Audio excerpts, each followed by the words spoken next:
Nouvelle semaine sur la Terre, la 42e de cette année 2022, et nouvelles audiences du tribunal de l'actualité sur les médias leaders Watt FM et True TV. Et pour aujourd'hui, nous nous arrêtons à nouveau sur les assises nationales des forces vives qui ont validé le 14 octobre dernier le format et le contenu de la transition rectifiée du Burkina.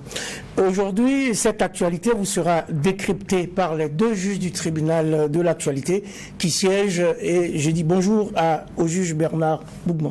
Bonjour Président, bonjour juge Vaha, bonjour Madame, Monsieur. Bonjour juge Bougma, bonjour Président Omondi, bonjour auditeurs et téléspectateurs. Bonjour à nos auditeurs et auditrices de Watt FM, bonjour également aux téléspectateurs et téléspectatrices de True TV. Bienvenue à cette audience du tribunal de l'actualité. La première de cette semaine que j'ouvre à présent avec les avant-propos des juges.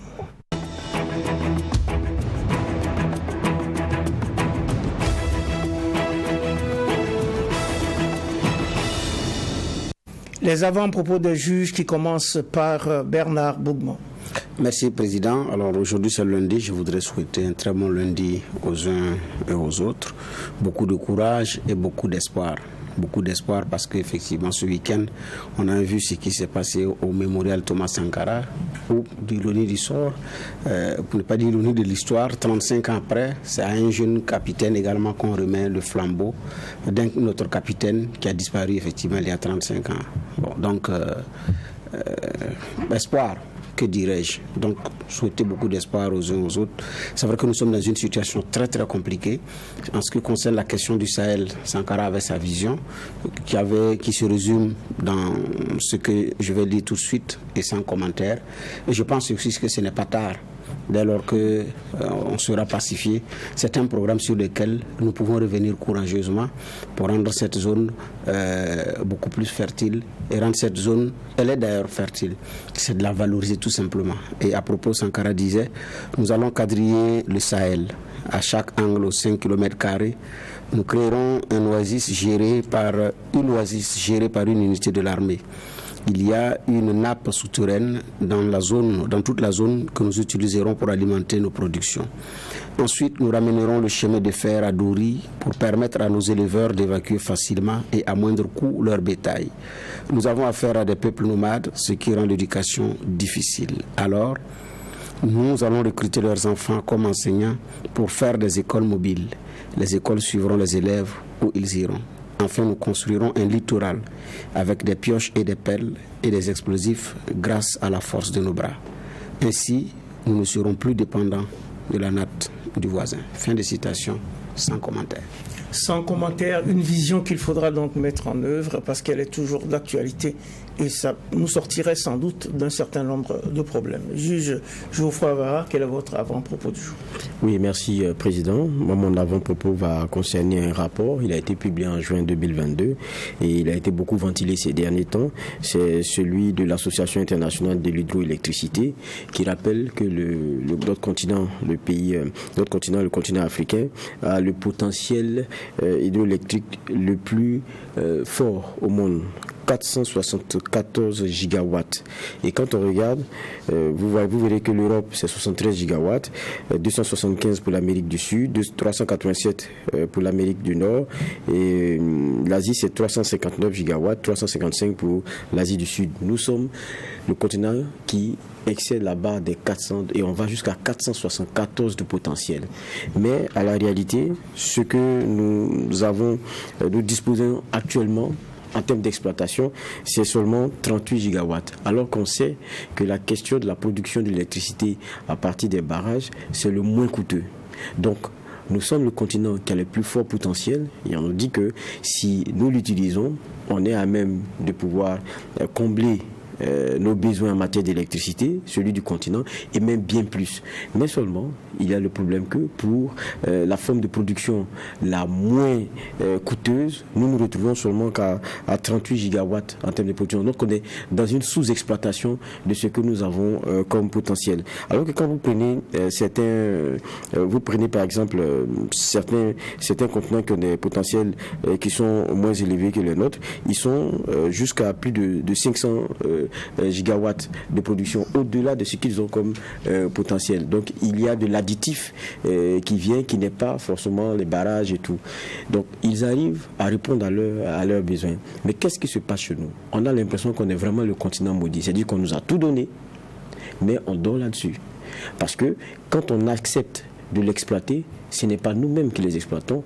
Nous faisons des contrats qui sont presque des suicides pour nous et pour nos générations après. Et c'est l'autre qui vient bénéficier de façon généreuse de nos largesses, alors que nous-mêmes n'avons même pas le moyen minimum de pouvoir en jouir. Et ça, c'est un véritable problème. Je pense que la vraie prison, la vraie pauvreté, elle est d'abord dans la tête. Et tant que ça, on ne s'en est pas émancipé, je pense qu'on ne comprendra pas les enjeux d'aujourd'hui, on ne pourra pas se projeter. Et c'est des rapports qui nous ramènent à la figure, que nous discutons et nous bavardons beaucoup.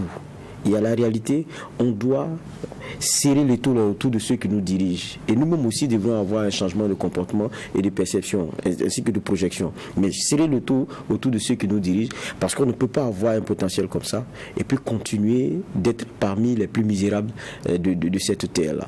Et je pense que ça, c'est des choses qui interpellent et il faut qu'on arrête de bavarder.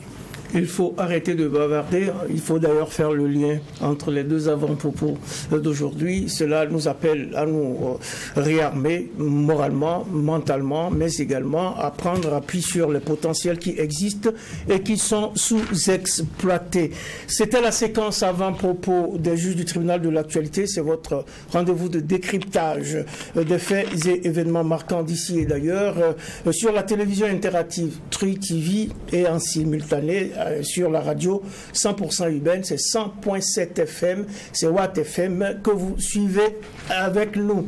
Nous parlons aujourd'hui de la transition au Burkina, la transition dont le format a été validé le 14 octobre dernier par les forces vives au cours des assises nationales convoquées par le mouvement patriotique pour la sauvegarde et la restauration MPSR. Une transition lancée donc qui doit durer 21 mois. Un gouvernement dont la taille ne doit pas dépasser 25 membres, une assemblée législative forte de 71 membres. La locomotive est-elle sur de bons rails, selon vous, Bernard Bougman? Je ne sais pas. Vous avez parlé des assises nationales.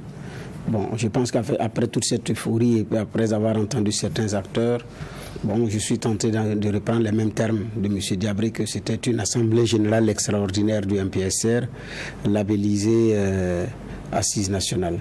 Parce que le MPSR, il n'est pas dissous, parce que même le prédécesseur avait dit qu'à l'installation de l'organe de suivi, donc le COST, le MPSR disparaissait. Jusqu'à ce que nous l'entendions à New York, disent que MPSR is a way of life. Donc ça veut dire que le MPSR était bel et bien vivant. Jusqu'à ce qu'il soit renversé et que les jeunes nous disent que c'est une rencontre du MPSR. Ils ont tiré la conclusion que Damiba n'était pas à la hauteur des enjeux.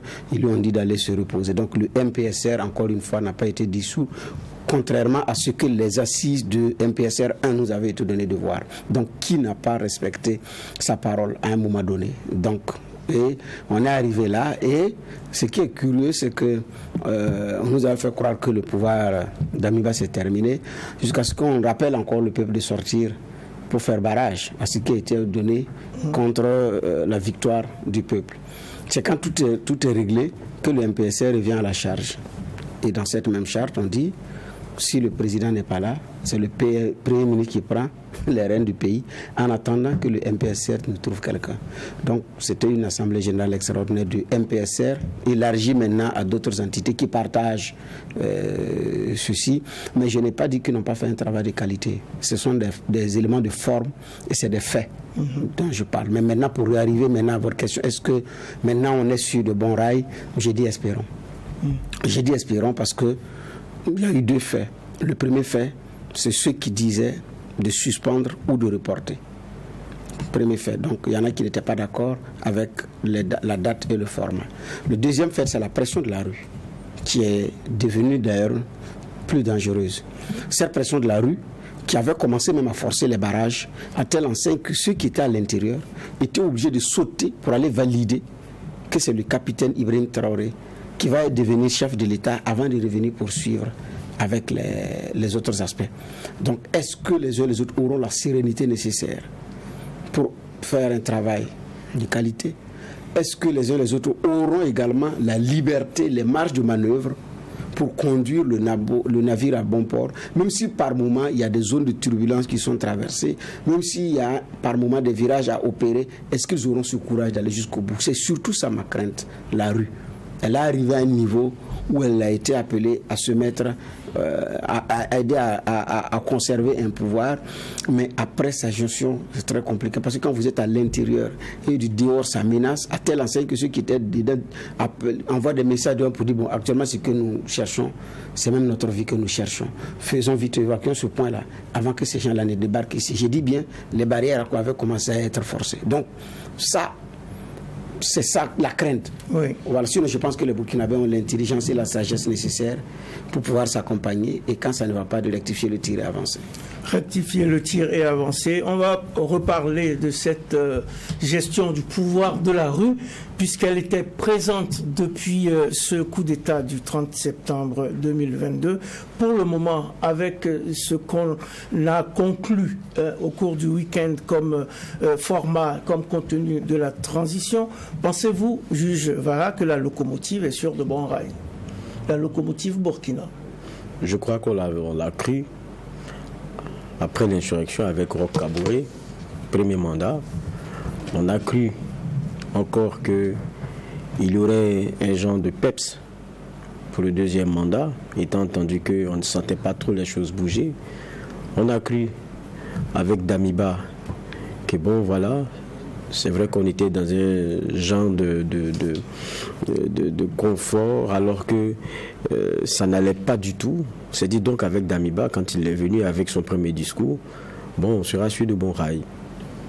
Et puis, on a tous vu la déviation, qui a été d'ailleurs le qualificatif et l'élément ressorti par ses camarades pour le déposer. Et aujourd'hui, on a une nouvelle charte. Je ne sais pas si on va passer notre temps à croire. Je pense que pour sauver le Burkina, c'est ensemble. Et ensemble, ça sera aussi dans les... Parce qu'à un moment donné, le succès se conditionne. Il faudrait qu'on en arrive à ce que celui qu'on mette, il y ait un genre de moule tellement fort et bien fait que pour vous en écarter, la direction et de la vision voulue, c'est un peu difficile. Mais il y a que... Ici, c'est vraiment pas comme ça. Ou bien on se met de côté et puis on se dit, bon, on va voir ce que ça va donner. Non, c'est ensemble qu'on va échouer, ou bien c'est ensemble qu'on va réussir. Mais étant entendu aussi que si vous déviez, parce qu'on va vous dire que non, là où vous allez, c'est pas bon, on l'a dit à Roch Kaboré, on l'a dit à Damiba, si Traoré s'en écarte, le capitaine, je pense aussi que cela lui sera dit. Pour peu que vous ayez des oreilles attentives, je pense que vous avez quelquefois des éléments à travers les clés qui vous sont donnés pour pouvoir rectifier et ne pas conduire le Burkina dans des situations difficiles en termes de retour après. Donc, d'emblée, dire qu'on est sur de bons rails, je pense que c'est trop tôt pour le dire. Parce qu'on a eu des espoirs qui ont été déçus aussi, et ça, c'est une réalité. Donc ça reste toujours dans un coin de la tête. Ce qui est à espérer, pour moi, c'est que chacun des Burkinabés fasse ce qu'il a à faire, le président y compris, pour que on ait un Burkina nouveau, on ait un esprit nouveau. Ce n'est pas seulement de Kosiam que tout va changer. Si nous-mêmes, de notre petite place où nous sommes, même sur les questions de gouvernance et de train de vie de l'État, ce qu'on demande à ceux qui sont au-dessus et pour lesquels on est très, très, très acerbe en termes de critiques, si à notre niveau on ne vient pas au boulot à l'heure, on descend très tôt pour aller boire la bière à côté, je ne crois pas que ce soit comme ça qu'on va reconstruire ce façon-là. Donc il y a des petites choses à faire, il y a de grandes choses à faire. Et donc ça c'est mon regard. Sinon l'espoir, on n'est pas à l'église. Ici c'est pas une question de foi. Non, c'est une question d'action. Je crois que ça, il faudrait qu'on le comprenne. C'est pas l'espoir qui va nous sauver. Ce n'est pas la foi là qui va nous sauver. Parce qu'ici, je dis, ce n'est pas une question de religion. Non. C'est qu'est-ce qu'on fait, quel pas on pose petitement l'un avant l'autre pour avancer et aller dans la vision et la direction qu'on veut. Et ça doit se faire à chacun de nous et chacun ensemble. Maintenant, il y a quelqu'un qui donne le là. Je pense qu'aujourd'hui, il a été désigné, c'est le capitaine. Donc, lui aussi, il faudrait qu'on soit moins dans le là par l'autre, beaucoup plus dans l'action et savoir ce qui est prioritaire, c'est l'aspect sécuritaire. Bon, ça, c'est des éléments sur lesquels on va revenir. On va revenir en effet. Si je vous demandais de dire les plus et les moins de cette charte, de cette transition rectifiée, au moins un plus, qu'est-ce qui vous séduit le plus dans l'attelage actuel de la charte et qu'est-ce qui vous séduit le moins? Bon, le terme séduction ne sera pas ce que moi je... Oui, ne sera pas le terme qu'est-ce que vous retenez de positif? Je préfère cela. Ce qu'on a regardé, ce qu'on a vu, c'est Exit d'Amiba, et maintenant c'est le capitaine Traoré. Quand on regarde comme la première charte, l'article qui désigne, qui dit que clairement c'est d'Amiba, on nous invoque le fait qu'il est déjà prêté serment. Celui qui a prêté serment le 16 février, c'est lui qui va gérer la transition. Cette fois-ci, on a voulu une autre formule. Il y a quelqu'un qui disait, bon, je vais gérer les affaires courantes, m'installer longtemps, c'est pas mon problème. Mais on a eu l'impression que ça s'est décidé autrement. On n'est pas dans les secrets de Dieu, mais l'article 5, depuis le projet a dit, c'est le président du MPSR qui va assumer la présidence de la transition. Je ne pense pas que ceux qui étaient assis dans la salle là-bas avaient d'autres choix. D'autant plus que dehors, il y avait une foule qui était déjà mobilisée, qui disait, il n'y a pas de souci, prenez les décisions que vous voulez. En tout cas, faites-le en toute conscience. Mais on verra comment vous allez sortir si ça ne nous arrange pas. Donc, il l'entendait, il savait. Et c'est pour ça que l'un des articles pour lequel la communication est allée très vite dehors, c'est que il a été, parlant du capitaine Ibrahim Traoré, adoubé par acclamation, et donc ça a calmé ceux qui étaient dehors. Donc, les uns et les autres, l'article 5 en l'occurrence. L'article 5, les uns et les autres ont dû comprendre. Maintenant, quand vous regardez par rapport à l'ancienne charte, c'est naturellement ça qui a changé. Il y a aussi la question de l'Assemblée de transition pour lequel il n'y aura plus de rémunération. C'est vrai que là-dessus, les avis sont très partagés, parce qu'il faut dire aussi qu'il y a beaucoup de Burkinabés qui ont été déçus de notre dernière Assemblée de transition, où il y avait des messieurs qui n'ont pas compris leur rôle et qui se retrouvaient mêlés hors de l'Assemblée nationale dans des éléments où on ne devrait pas les attendre, alors que le député devait être celui qui donne, qui respire une autre façon de faire, qui implémente une autre façon de faire, qui est un genre d'exemple. Et on les voyait en train de défendre le MPSR 1 d'une façon qui n'était pas du tout intéressante. Et puis, pour beaucoup de Burkinabés, à la fin, bon, on va les payer, on leur donne de l'argent, il y a ceci, il y a cela, mais c'est quel travail on a après? C'était ça la grande question. Donc ils se sont convaincus que c'était inutile.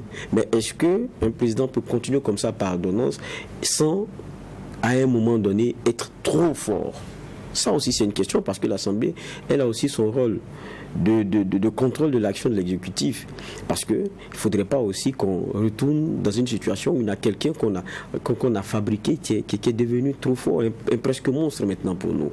Je crois que ça aussi c'est important. Donc peut-être que pour certains, l'argent, le dieu argent comme on dit souvent, pourrait être le tamis si on l'enlève. Ça veut dire que ceux qui viendraient seraient mus par l'envie d'abord d'apporter leur contribution, pas pour se faire un changement de situation financière. Et donc pour beaucoup, ça sera aussi un genre de tamis, et ça permettra peut-être d'avoir à l'Assemblée des personnes qui sont vraiment enclines à apporter quelque chose de positif. Pas des personnes qui viennent chercher des menus frottés, non. Mais en même temps, il y a la crainte que, est-ce que pour des gens qui ont d'autres activités, les laisser pendant des sessions et pendant longtemps, recevoir en retour, c'est vrai, un accompagnement pour les primes de session ou les indemnités, est-ce que cela suffira? Ils ne vont pas en pâtir. Mais quelquefois, si on ne peut pas faire d'omelette sans casser les œufs, je pense que les Burkinabés ont tellement vu un certain nombre d'éléments qu'aujourd'hui ils se disent, écoutez, ce n'est pas des gens qui ont été élus. Donc s'ils viennent, il faudrait qu'ils nous montrent qu'ils ont envie d'apporter quelque chose de positif. S'ils ne sont pas capables d'un petit sacrifice, ce n'est pas la peine. Je pense que dans la salle des assises, il y a eu un genre de juste milieu. C'est-à-dire que tout le monde était conscient qu'on ne pouvait pas annuler cette assemblée-là au risque de voir un process de gestion par ordonnance qui peut nous emmener autre part. Mais comment aussi trouver un juste milieu et sortir de la première expérience de l'Assemblée législative. Et je crois que c'est la non-rémunération qui a peut-être était la petite partie acceptable par ceux qui étaient dehors, parce que ceux qui étaient dehors aussi disaient on ne veut pas de quelqu'un d'autre que le capitaine Ibrahim Traoré, et on ne veut pas entendre parler de votre assemblée législative de transition. C'était les deux éléments. Donc du coup, c'était une grosse pression. Est-ce qu'il vient dire qu'il y a une réalité avec les rémunérations et tout? Je pense que c'est le juste milieu qu'ils ont trouvé, mais est-ce que c'est la bonne formule? Est-ce que c'est la bonne formule? C'est un débat qu'on peut avoir. On questionnera cette bonne formule ou pas à l'épreuve. Juge Bougma, si vous devez donner un plus et un moins. Non, moi je reste sur ma position, je ne veux pas d'ALT. Parce que dire que... Parce que les craintes, c'est les abus, parce que le chef de l'État, oui, mais... Le docteur Sango l'a dit ici vendredi. Il y a le Conseil constitutionnel qui contrôle la constitutionnalité de la loi, les régularités des lois qui sont prises avant leur promulgation et tout. Donc, à ce niveau, il y a un bouclier quand même. Donc, les craintes à ce moment-là, oui. Maintenant, si vous décidez de mettre une assemblée législative, il faut aller jusqu'au bout. J'ai dit même dans la première l'ALT du MPSR 1, j'avais dit je ne suis pas d'accord pour le mandat gratuit. Ou on le fait, ou on ne le fait pas. Personne ne va faire un travail pour lequel il n'est pas rémunéré. Ça n'existe nulle part. Maintenant, s'il le fait gratuitement, bénévolement, ça c'est son choix. Mais on ne peut pas imposer un travail à quelqu'un et en même temps lui demander du résultat. Prenez quelqu'un qui est dans le privé. Nous travaillons par exemple avec un patron. Si un d'entre nous est appelé à l'ALT, le patron continue de vous servir votre salaire puisque vous ne travaillez plus pour lui. Il dit bon, ok, si par moment vous êtes sollicité, d'accord, l'ALT vous confie un travail, vous dites bon, il y a le patron aussi, comme il continue de me verser son salaire, mais il dit par mois d'être à sa disposition. On a une mission d'envergure pour 2 semaines, moi je dois être absent. En même temps, vous avez des dossiers de l'autre côté, vous jonglez comment? Puisque vous n'êtes pas libéré pour ça, vous êtes payé par. Voilà. Ou bien, vous dites, le patron vous dégage, mais comment est-ce que vous vous gérez? Donc, c'est ce jonglage-là qui est difficile à faire, puisque, en principe, vous n'avez plus d'autre occupation. Ou bien vous êtes dans la consultance, il y en a qui sont des consultants chevronnés qui passent de marché à marché. Donc, j'ai un marché, je laisse les dossiers de l'ALT parce que je suis mon propre patron. Donc, je laisse également les dossiers de l'ALT, je vais m'occuper de mes propres business pour pouvoir avoir un peu de ceci, un peu de cela et revenir tenir à l'ALT le temps de certaines sessions. Non, en réalité, ça ne peut pas marcher. Oui. Donc il faut être réaliste, où on veut, où on ne veut pas. Mais là, quand on dit le mandat gratuit, c'est vrai que le piège a été de faire en sorte que les ardeurs de ceux qui sont dehors s'émoussent. Pour qu'ils se disent, bon, au moins comme c'est l'indemnité de session, c'est bon, on peut rentrer à la maison. Sauf que c'est des sessions permanentes. Justement, c'est des sessions permanentes. C'est là où ils se sont fait avoir. Ceux qui vont me venir me vont toucher mieux que ceux qui sont partis. Puisque ceux qui sont partis, c'est à 600 et quelques mille francs qu'ils touchaient. C'est vrai qu'ils ont trouvé la parade de s'octroyer 2 millions chaque 3 mois. Sinon, au départ, c'était 600 et quelques mille francs. Ce qui avait fait grincer les dents, parce que les membres du gouvernement avaient augmenté leur salaire. En session permanente. Sauf si ils vont changer les indemnités. Le règlement de l'Assemblée, là, depuis des années, c'est 30 000 jours.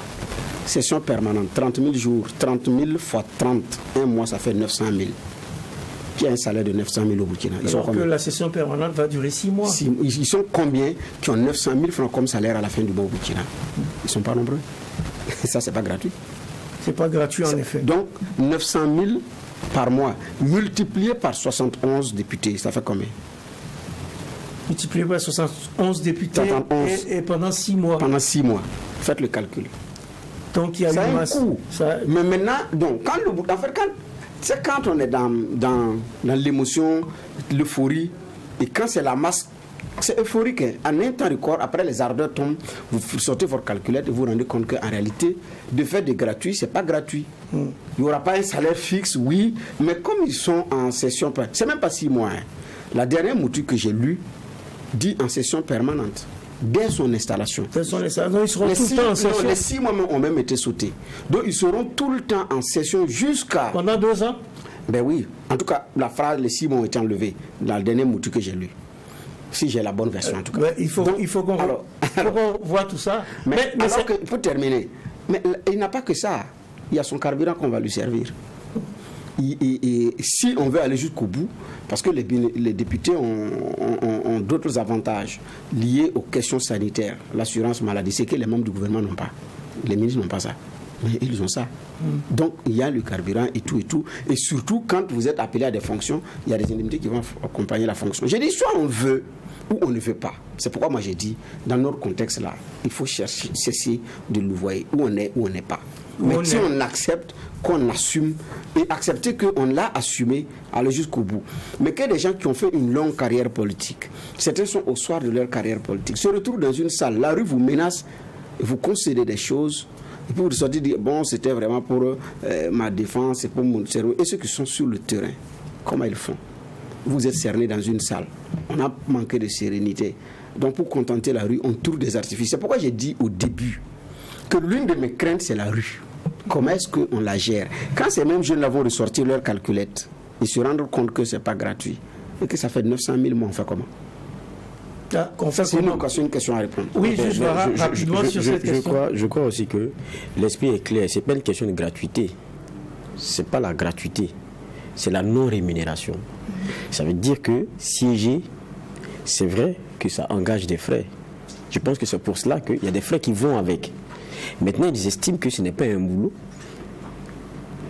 Ça veut dire que ça ne vous enlève pas ce que vous faisiez avant. Et donc, on ne peut pas intéresser des personnes pendant cette période-là que pour cela. Je crois aussi que, soit il y a des choses qu'on décide, pour lesquelles on décide d'y aller ou bien on n'y va pas. Oui, mais il faut accepter. Si ceux qui sont appelés à l'Assemblée législative de transition sont en session permanente, ils ne pourront pas exercer les métiers qu'ils faisaient avant de. Donc, de ce que moi je savais, c'était permanent pendant 6 mois. Maintenant, la mouture dont parle Bernard, c'est vrai que ce que j'ai regardé, je n'ai pas encore bien. L'esprit qu'il y avait, c'était bien ça. C'est-à-dire que tant qu'il y a les sessions, il y aura ce qui va avec pour que vous puissiez bosser. Travailler. Parce que n'oublions pas aussi qu'il y a, derrière tout, il y a un esprit. Il y a d'attirer les leçons de ce qui s'est passé auparavant. Ce qu'on a trouvé dans nos transitions, dans notre assemblée récemment, il y a beaucoup pour qui c'était le pain béni. C'était le changement de vie sociale. C'est ce qu'ils voyaient. Ils ont commencé à jouer les gros bras parce que. Et ça, c'est quelque chose qui est resté dans une partie de la tête des Burkinabés. Comment est-ce qu'on règle ça? C'est ça aussi, pour moi, la question fondamentale. C'est vrai, ce n'est pas une question, je dis encore, ce n'est pas la gratuité. Sinon, on dirait qu'il n'y a pas d'accompagnement, il n'y a rien. Ce n'est pas ce qui s'est passé. On dit que tant que vous siégerez, il y aura des accompagnements qui vont avec. Et ça, c'est naturel et c'est normal. Maintenant, on dit que c'est la non-rémunération. Je crois que ça aussi, c'est deux choses qui sont différentes. Maintenant, Bernard, je suis d'accord avec lui quand il dit, dans ce cas de figure, il faut aller jusqu'au bout. Et les ministres. Est-ce qu'on reviendra au moins à l'ancien salaire? Bon, ça, c'est des questions qu'on va juger sur pièce. Évidemment, ça c'est quand le gouvernement sera formé, puisque la transition bon, évidemment, on parle tout le temps de valeurs, mais ces valeurs ne sont jamais traduites dans les faits. Patriotisme, intégrité, dignité et tout ça. Mais j'aimerais vous entendre sur cette disposition qui fait des acteurs de la transition, le chef de l'État, le Premier ministre, le président de l'Assemblée législative de transition. Ces acteurs-là ne seront donc pas candidats à l'élection de sortie de la transition. Pour vous, c'est une bonne initiative, c'est une bonne disposition, oui ou non? Elle est bonne, mais elle est insuffisante. Insuffisante parce que, pour moi, le président c'est naturel, le Premier ministre c'est naturel, le président de la LT c'est naturel, mais qu'est-ce qu'on fait des ministres qui seront dans ce gouvernement-là? Alors qu'on sait que lorsqu'on nomme quelqu'un ministre avant des élections, on sait ce que ça veut dire. Et puis on a vu comment, avec l'exercice et la fonction, on voit leur parti, pour ceux dont le parti était méconnu, commencer à faire des recrutements, parce qu'il a les moyens de recruter maintenant ailleurs. On ne sait pas où il trouve ces moyens-là. Et vous trouvez une seconde vie pour ce parti-là. Parce qu'on sait aussi que derrière la politique chez nous et la façon dont elle est faite, il y a l'argent, qui est l'élément déterminant. Sinon, on a vu comment certains partis, même au sein de la majorité présidentielle, ont commencé à grappiller dedans, pas en allant dehors. C'est-à-dire, à l'intérieur même de la majorité, ils ont commencé à grappiller dedans, avec le nombre de députés, des gens qu'ils ont pu coopter et tout. Mais c'est comment? C'est avec des postes. qui était intéressant suivre mon regard. Donc, je veux dire qu'on sait que c'est déterminant. Maintenant, si vous les nommez ministres et qu'ils sont là, ils ont la possibilité de candidater à la députation, à la présidentielle ou quoi que ce soit, eh bien, ils peuvent faire des jeux d'alliance pour y aller, mais ils vont chercher l'argent pour ça.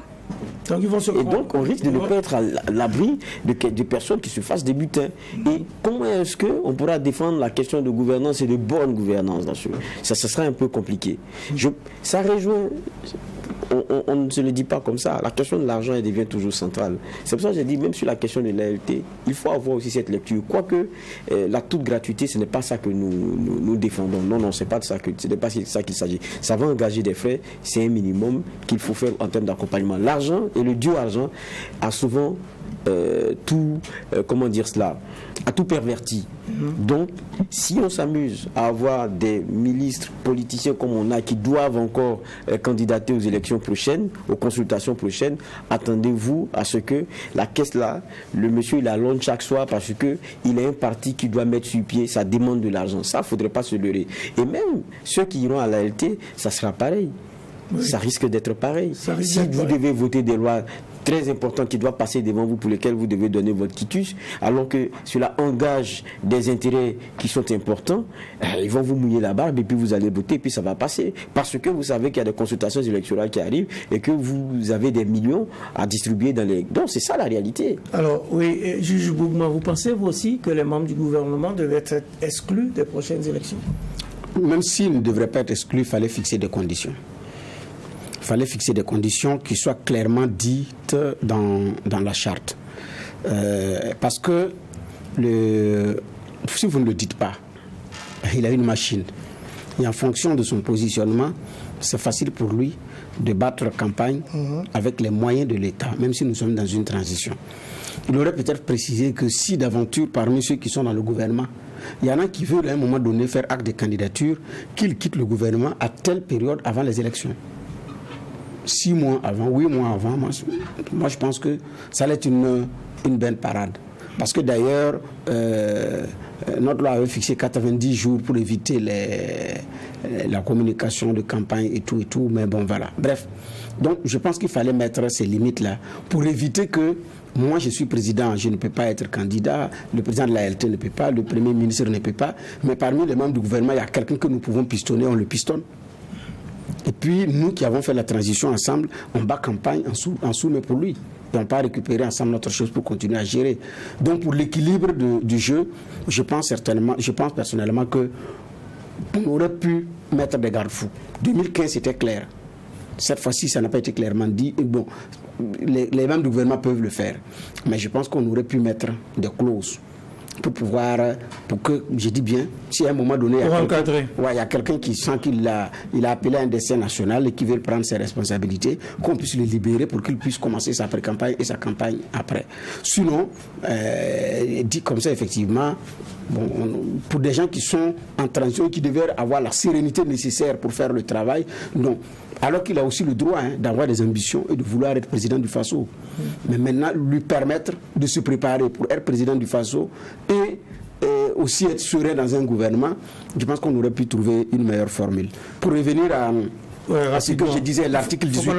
Sinon, l'article 18, la dernière est claire. L'Assemblée législative de transition est en session permanente dès sa mise en place. Et c'est signé capitaine Ibrahim Traoré. Est en session permanente dès sa mise en place et on attendra donc la mise en place pour y voir plus clair. Dans tous les cas, cette Assemblée nationale de transition, ou en tout cas le rôle des membres de cette Assemblée nationale n'est pas gratuit, il faut le redire avec force.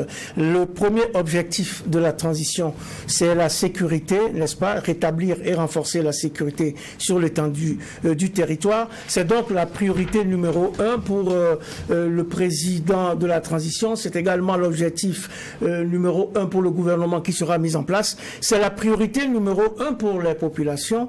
Et comme vous le rappelez d'ailleurs, au nouveau président, une embuscade contre une patrouille mixte de militaires et de volontaires pour la défense de la patrie a coûté la vie le 15 octobre dernier à une dizaine de personnes dans la localité de Silmagué, dans le centre-nord du pays. Défi numéro 1, sécurité. Il ne faut pas qu'on perde de vue qu'après ce week-end politique, on doit réunir ou réussir également le consensus sécuritaire parce que c'est ce qui nous rassemble et c'est ce qui nous préoccupe, nous tous, juge Vara. Oui, je pense que c'est sur ce chapitre-là que je suis entièrement d'accord avec le capitaine Ibrahim Traoré. Il faut aller vite parce que on a perdu trop de temps depuis qu'on est en train de faire face à ces terroristes-là, trop de temps sous Roch Kaboré à ne pas donner les bonnes réponses, à ne pas prendre conscience de ce que ce phénomène a été en train de gagner du terrain, à s'accuser entre nous, à désigner certains partis politiques, à faire ceci, à faire cela. Et à ne pas apporter la vraie réponse sur le terrain et à laisser cette gangrène-là s'étendre et s'étendre. Et Damiba qui est venu, qui a dit c'est une priorité, regardez la charte, celle qui a confirmé Damiba. On a la même stratification des projections et la même stratification des priorités. D'abord le sécuritaire, l'humanitaire qui venait, la question de la gouvernance, tout ça c'était pratiquement la même chose. Jusqu'à terminer à la question de... C'était dans le même ordre. Maintenant ils disent il s'en est dévié, il en a dévié. Mais il en a dévié parce qu'il a commencé à s'intéresser à des choses beaucoup plus politiques. Et on espère qu'avec le capitaine Ibrahim Traoré, on va recentrer la chose à ce premier besoin-là, qui est celui sécuritaire. Déjà, on a vu ce qui a été fait comme bol d'oxygène donné à Djibo et autres localités, parce qu'on attendait beaucoup en termes de ravitaillement. La réponse est venue très vite. Ça, c'est déjà pour moi un élément qui est intéressant. Mais il ne faut pas que ce soit la ferveur du début et qu'après on retombe encore dans nos errances. Non, il faudrait qu'on maintienne ce cap-là et il faut aller vite. Même l'armée dont on parle, il faut bien la repenser.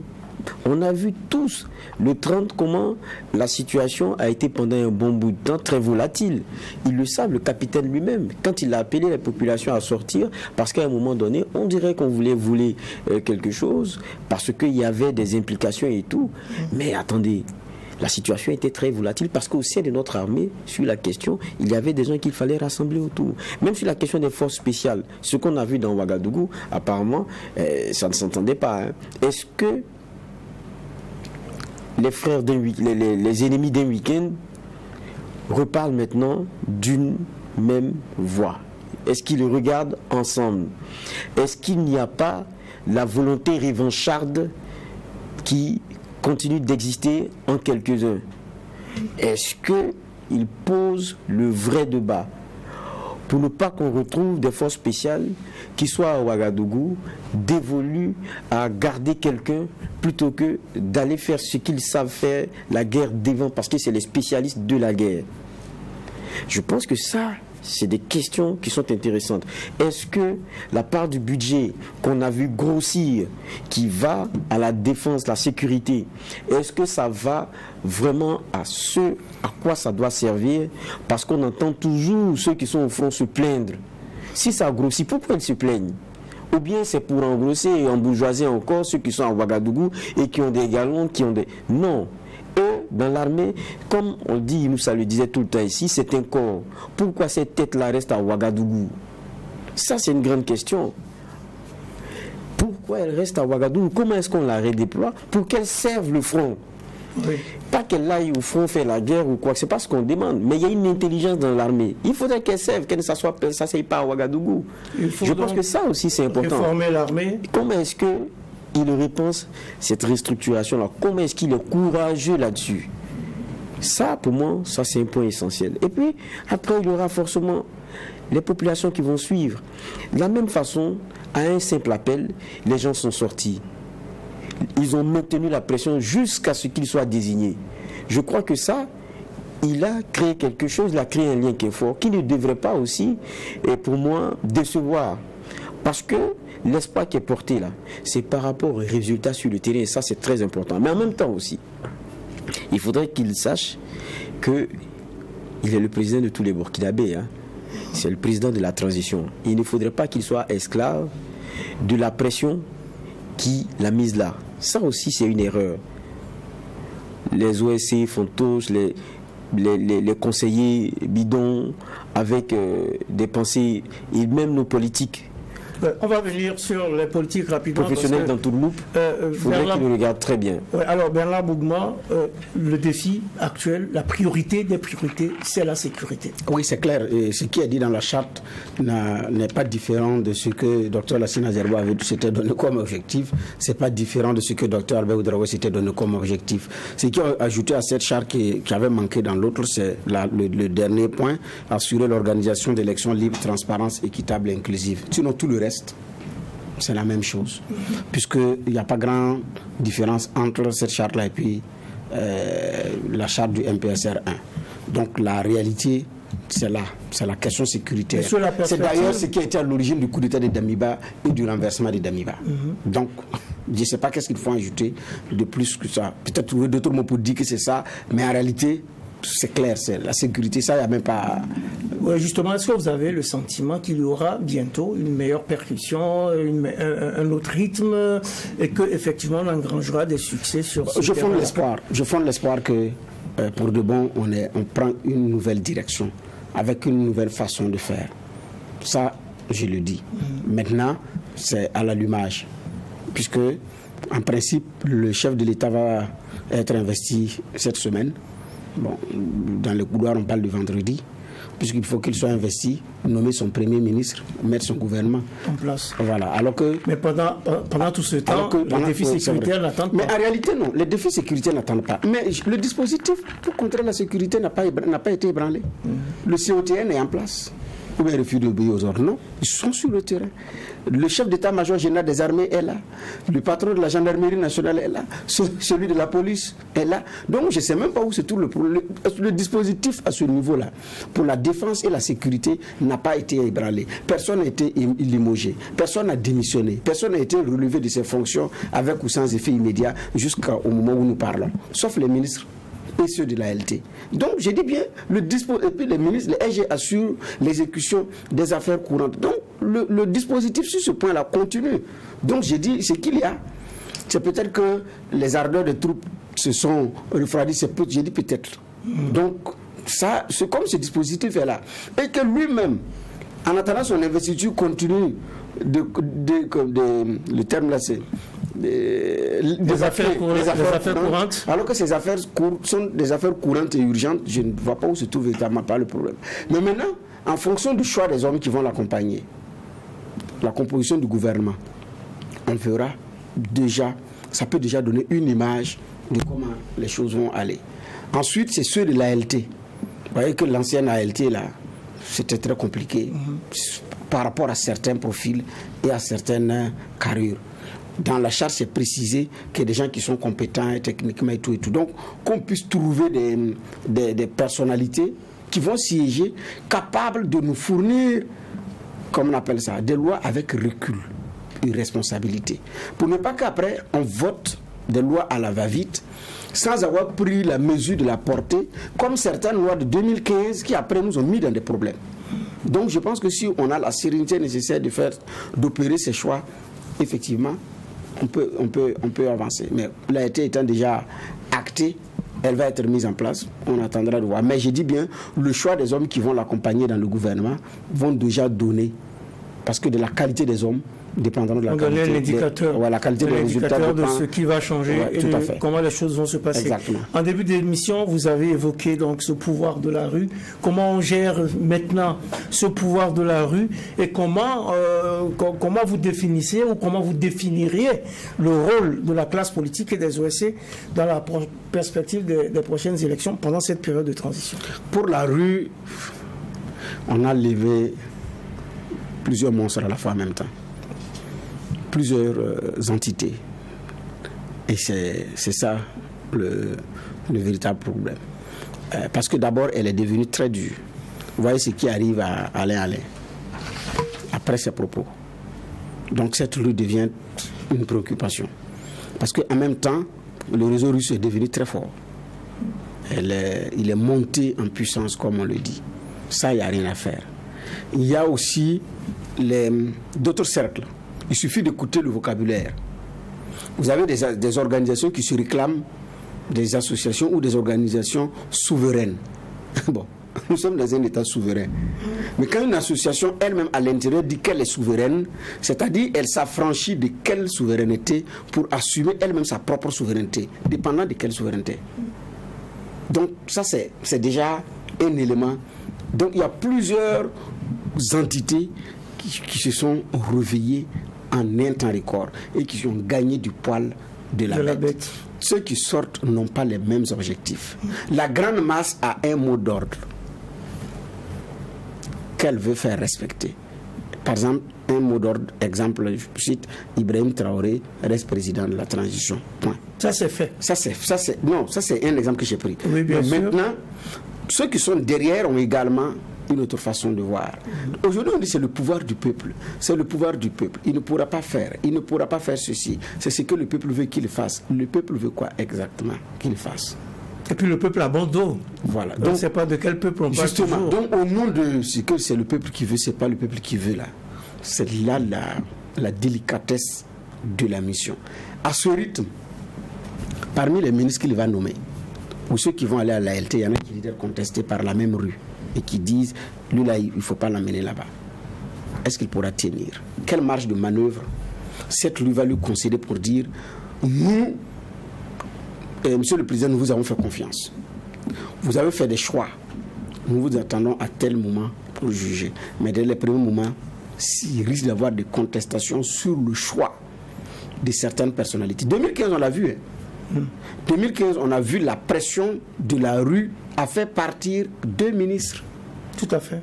2015, 2014, les premiers moments du gouvernement, on a vu cette pression-là. On est revenu dans cette même situation. Donc, où des nominations risquent de faire grincer des dents. Et cette même rue est capable de dire, je ne suis pas d'accord. Je ne suis pas d'accord avec telle ou telle nomination. Justement. Donc, rapidement, maintenant, pour les partis politiques, disons-nous la vérité. L'hémicycle, c'est le haut lieu du débat politique. C'est pourquoi je m'inscris en faux qu'on veuille vider l'hémicycle de la politique. C'est pas possible. Parce que c'est le haut lieu du débat politique. Vous videz ça dans l'hémicycle, vous l'amenez à la rue. Et quand vous l'amenez à la rue, vous ne pouvez plus la contrôler. Donc c'est de faire en sorte, c'est pourquoi c'est de faire en sorte que dans le choix, dans l'équilibre des profils, on tienne compte. Voyez-vous que l'ALT qui est l'ALT du MPSR 1, parmi les vice-présidents de l'Assemblée, il n'était pas prévu un politique. C'est le président, vice-président qui représente les régions. Je pense qu'il y a une vice-présidente qui représentait les forces de défense et de sécurité qui devait prendre la vice-présidence et puis tout et tout. Mais il n'y avait pas de politique. C'est après que ça a été obtenu et le professeur Sommet est rentré comme 4e vice-président, si je ne me trompe pas. Mais ce n'était pas prévu. J'avais dit en son temps, c'était une erreur de croire qu'on peut vider le politique de son lieu de débat. Mais maintenant, quel profil d'un homme politique on envoie pour prendre part à une assemblée législative de transition, pour nous donner un travail de qualité? C'est surtout ça. Parce que nos partis politiques regorgent de jeunes hommes qui ont fait leur expérience parlementaire et qui ont encore des choses à proposer, à revendre. Ces personnes-là, si on les a encore, elles peuvent apporter sur le plan de la logistique. Parce qu'il faut prendre une grande masse, la former pour qu'elle soit encore performante. Alors qu'on a déjà de la ressource. Prenons l'ancienne ALT. Il y avait combien qui avait une expérience parlementaire? 2. Et il y avait un qui avait fait 5 ans. C'était Sanogo. La deuxième personnalité, c'était Jean-Hubert Bazier, mais qui avait l'expérience d'une transition d'1 an.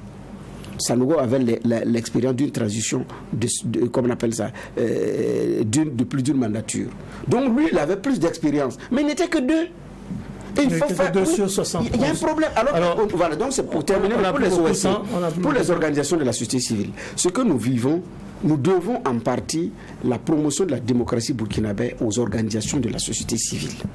Donc on ne peut pas jeter le bébé avec l'eau du bain. Maintenant, aujourd'hui, il s'agit de avec quelle organisation de la société civile on travaille. Est-ce qu'il faut prendre les mêmes qui quittent un parti politique? Le soir, il est dans une OSC. Il anime une conférence de presse à 9h en tant qu'OSC. À 16h, il a également une assemblée générale d'un parti politique. À 18h, il est sur un plateau où finalement on ne sait pas quelle posture il défend. Donc, il y a des OSC crédibles. Il y a de l'ordre qui ont fait leur preuve sur qui on peut compter. Pour peu qu'on s'adresse au Conseil national des organisations de la société civile burkinabé et au SPONG. Alors, juge Vara, pour terminer, comment vous voyez cette question de la gestion du pouvoir de la rue, de la gestion du rôle des partis politiques et des OSI dans la perspective des prochaines élections? Bon, je pense que quand on regarde, éviter de tomber dans les travers anciens, c'est que très vite on a retrouvé à la réalité ceux qu'on a vu crier et arpenter les rues là et montrer du muscle et brandir des pancartes. Mais je suis désolé, même nous la presse là, on a là-dedans une responsabilité. Parce qu'il y a des gens qu'on a construits, mais c'est après que tout le monde s'est rendu compte que, en fait, de profondeur, ils n'en avaient pas. Mais c'est nous qui les avons construits. Dans notre distribution de la parole. C'est nous qui les avons invités sur les plateaux. C'est nous qui les avons donné la parole. Et c'est nous qui les avons fabriqués. Et après, ils ont vu que c'était rien. Ça aussi, on a une responsabilité là-dedans. Donc, chacun doit tirer aussi ses leçons à ce niveau-là. Maintenant, moi je pense que ce qui sera déterminant, parce que là on est en train d'aller vite, on est pratiquement en terme, c'est la désignation du Premier ministre. Pour moi, il y a Ibrahim Traoré, le capitaine, qui doit être focus sur la guerre qu'on doit mener. Maintenant, les autres questions, je pense qu'il faut un Premier ministre qui soit assez fort, qui partage la vision aussi. C'est fort politiquement, administrativement, gestion des affaires de l'État. Non, au Burkina, c'est le mental. Et connaître beaucoup nos hommes politiques que nous avons ici et les entourloupes qui sont les leurs, c'est normal. C'est le jeu d'intérêt qu'ils regardent.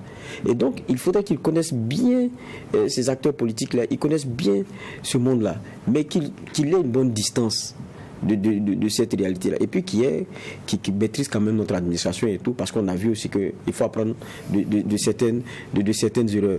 Mais ça, je pense qu'il y a des profils qu'on peut trouver. Et ça, ce n'est pas plus compliqué.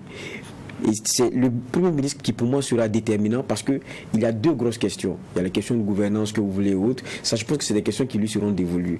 Maintenant, la question de la guerre, il y a une armée qui doit rester concentrée là-dessus. Et puis, comme c'est l'objectif premier, je pense qu'il faudrait que le président de la transition soit focus là-dessus. C'est pour ça que je disais que quand on a une assemblée, c'est très intéressant parce que ça ne l'oblige pas à chaque fois rester à Ouagadougou pour gérer par ordonnance. Ça peut pas comme ça. Non, ça l'enlève du front. Donc je crois que la formule qu'on a trouvée, elle n'est pas mal. Maintenant, il faut que le président reste focus sur l'importance de la sécurité et qu'il y ait un Premier ministre qui puisse gérer le reste et qui ait la poigne, la main ferme et la vision de son président qui lui a été partagée. Je pense que c'est ça le plus important. On verra donc qui prendra les rênes de la primature. Il faut qu'il soit fort, influent, qu'il ait la même mise sur un certain nombre de dossiers afin de laisser le président de la transition, capitaine de son État, à gérer le front et à gérer la riposte contre ce front sécuritaire qui nous fait tant de mal. C'est déjà la fin de cette audience du tribunal de l'actualité. C'est la première de la semaine qui s'est penchée sur la transition du Burkina après la tenue des assises nationales des forces vives. Merci au juge qui était au siège aujourd'hui, Bernard Bougman. Merci. Merci. Merci à Geoffroy Vara. Merci. Merci aux équipes techniques menées aujourd'hui par Aimé Zoundi à la télévision et Alphonse Déduit à la radio. Et merci à vous tous, auditeurs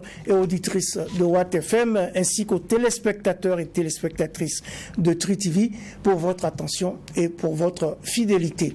Le tribunal de l'actualité revient demain, toujours avec un maillet aussi juste, incisif et sans complaisance. Là, on est resté vraiment dans l'état.